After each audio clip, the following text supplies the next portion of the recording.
नमस्कार दोस्तों, I welcome you all to railway and SSC all BYQ।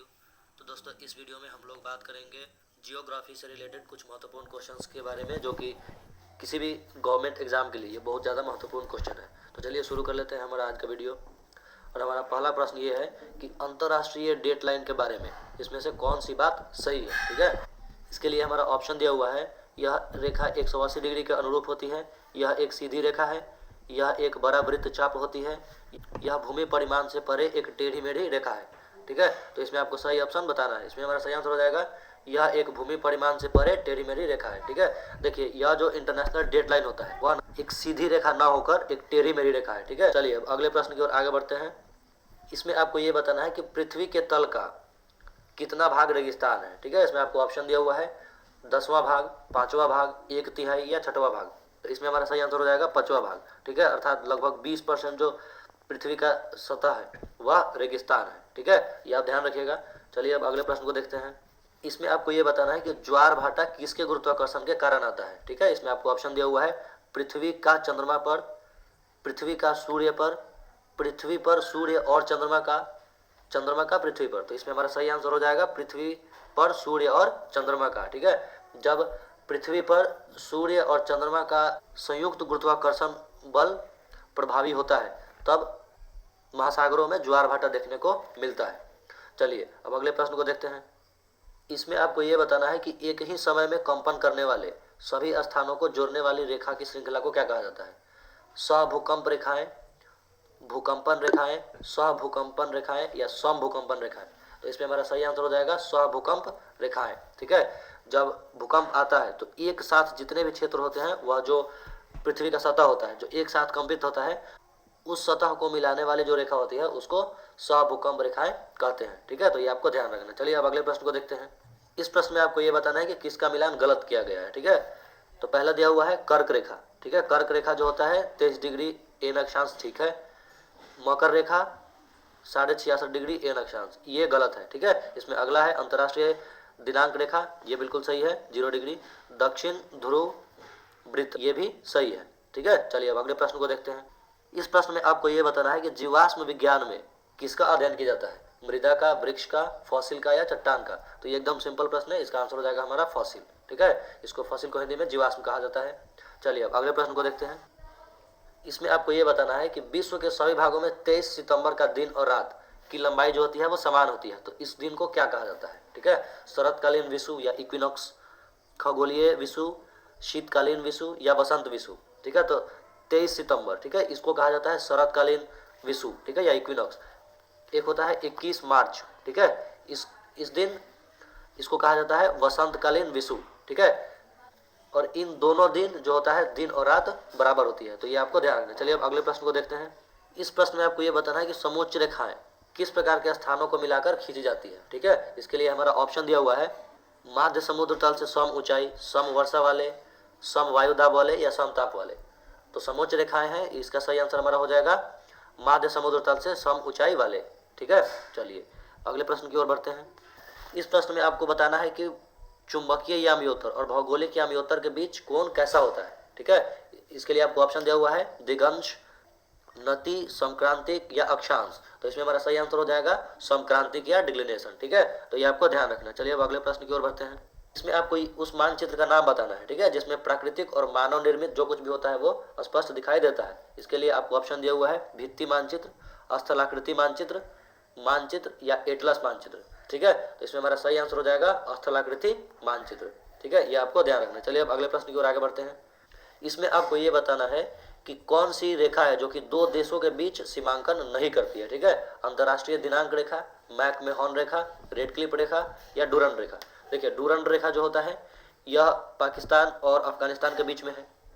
अगर Durand रेखा को देखें हम तो भारत से भी यह लगता है पीओके के क्षेत्र से। ठीक है, और रेड क्लिफ तो भारत और पाकिस्तान के बीच में है। मैकमोहन भारत और चीन के बीच में आता है। और अंतर्राष्ट्रीय डेट लाइन जो है यह किसी दो देशों के बीच सीमांकन का कार्य नहीं करती है। ठीक है, यह तिथि को निर्धारित करती है। चलिए अब अगले प्रश्न को देखते हैं।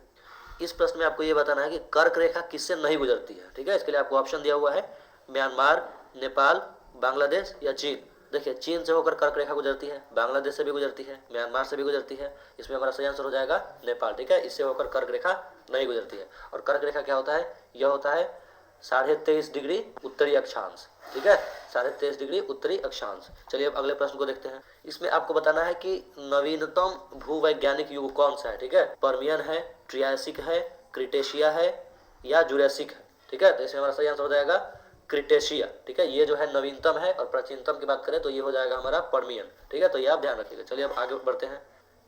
इसमें आपको भूकंप का एक दूसरा नाम बताना है, ठीक है। तो इसका ऑप्शन दिया हुआ है टीचर, कंपन, टेम्पर या इनमें से कोई नहीं। तो इसमें हमारा सही आंसर हो जाएगा ट्रेमर, ठीक है, जिसको कंपन कहा जाता है। तो ये हो जाएगा भूकंप का दूसरा नाम। चलिए अब अगले प्रश्न को देखते हैं। इसमें आपको ये बताना है कि भूपर्पटी का अधिकांश भाग किससे बना हुआ है। अग्नेय चट्टान से बना हुआ है, कयांत्रित चट्टान से बना हुआ है, अवसादी चट्टान से बना हुआ है या कार्बोनेट से बना हुआ है, ठीक है। तो इसमें आपको सही ऑप्शन बताना है। इसमें सही आंसर हमारा हो जाएगा अग्नेय चट्टान से, ठीक है। अग्नेय क्या होता है, जब ज्वालामुखी फटता है तो उससे लावा जो बाहर निकलता है, ठीक है, और वो जो लावा होता है वो जब जम जाता है तो उसको कहा जाता है अग्नेय चट्टान, ठीक है। चलिए अगले प्रश्न को देखते हैं। इसमें आपको भूकंप का कारण बताना है, ठीक है। तो इसका कारण क्या अनच्छादन होता है, टेक्टोनिज्म होता है, भू परिभ्रमण होता है या भू घूर्णन होता है। तो इसका हमारा सही आंसर हो जाएगा टेक्टोनिज्म, ठीक है।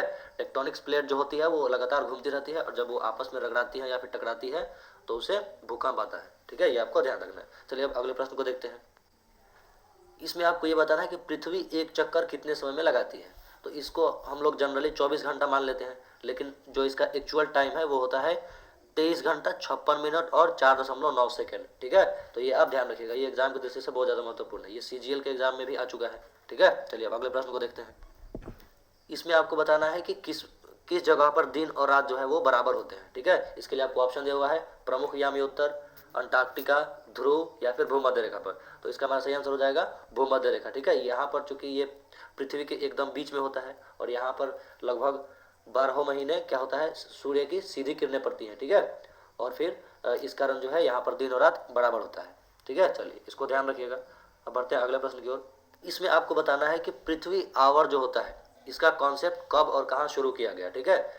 अप्रैल 2008 टोक्यो में, जून 2007 क्राइस्टचर्च न्यूजीलैंड में, मई 2009 में कोलंबो श्रीलंका में, मार्च 2007 में सिडनी में, ठीक है। तो इसमें हमारा सही आंसर हो जाएगा मार्च 2007 में सिडनी ऑस्ट्रेलिया, ठीक है। इसी यहीं से और इसी समय से जो है पृथ्वी घंटे की अवधारणा शुरू हुई, ठीक है। चलिए अब अगले प्रश्न को देखते हैं। इसमें आपको बताना है कि विश्व के कितने धरातल पर जो है पानी है, ठीक है। 55%, 70%, 80%, 25%, ठीक है। तो इसमें हमारा सही आंसर हो जाएगा 70%, ठीक है। पृथ्वी का जो है 70.8% का एरिया वो किससे बना हुआ है, पानी से बना हुआ है, ठीक है, समुद्र से बना हुआ है। चलिए अगले प्रश्न को देखते हैं। इसमें आपको बताना है कि मीठे पानी का सबसे बड़ा जलाशय, ठीक है, वो क्या है। ग्लेशियर है, भौम जल है, तालाब है या झीलें हैं। तो इसमें हमारा सही आंसर हो जाएगा ग्लेशियर। देखिए पूरे पृथ्वी पर लगभग 3 से 4% पीने योग्य पानी है, ठीक है, जिसको कि मीठा पानी कहा जाता है, ठीक है। और इसमें से इसका मेजॉरिटी पार्ट, ठीक है, जो है ग्लेशियर के रूप में स्थित है, ठीक है, पृथ्वी के ध्रुवों पर या फिर बड़े बड़े पहाड़ों पर जैसे कि हिमालय हो गया, इन सब पर। चलिए अगले प्रश्न को देखते हैं। इसमें आपको बताना है कि एक दूसरे के लंबवत ऊर्ध्वाधर एवं क्षैतिज रेखाओं की श्रृंखला के नेटवर्क को किस नाम से जाना जाता है, ठीक है। इसके लिए हमारा ऑप्शन दिया हुआ है ग्रिड तंत्र, अक्षांश, भौगोलिक समन्वय या देशांतर। तो इसमें हमारा सही आंसर हो जाएगा ग्रिड तंत्र, ठीक है। तो ये आपको ध्यान रखना है। चलिए अब अगले प्रश्न को देखते हैं।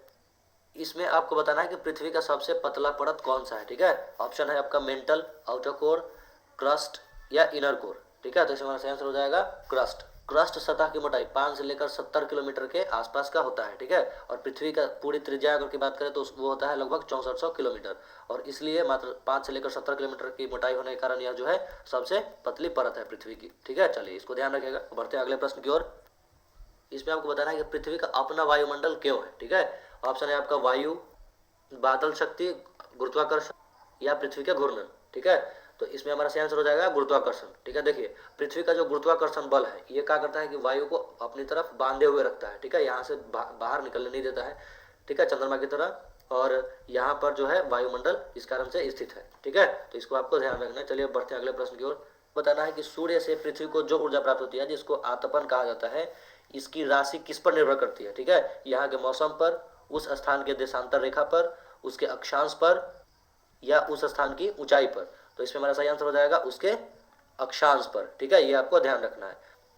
तो ये था आज का हमारा अंतिम प्रश्न, और इसमें आपको कमेंट सेक्शन में बताना है कि आपका 25 में क्या स्कोर रहा, ठीक है। और यदि आपको यह वीडियो पसंद आ रहा है तो इसको लाइक कर दीजिएगा, चैनल को सब्सक्राइब कर लीजिएगा, क्योंकि मैं इस पर हर रोज़ एक वीडियो लेके आता हूँ ऐसे ही इन्फॉर्मेटिव, जो कि आपके एग्जाम्स में बहुत ज़्यादा सहायक होंगे। चलिए मिलते हैं अब अगले वीडियो में।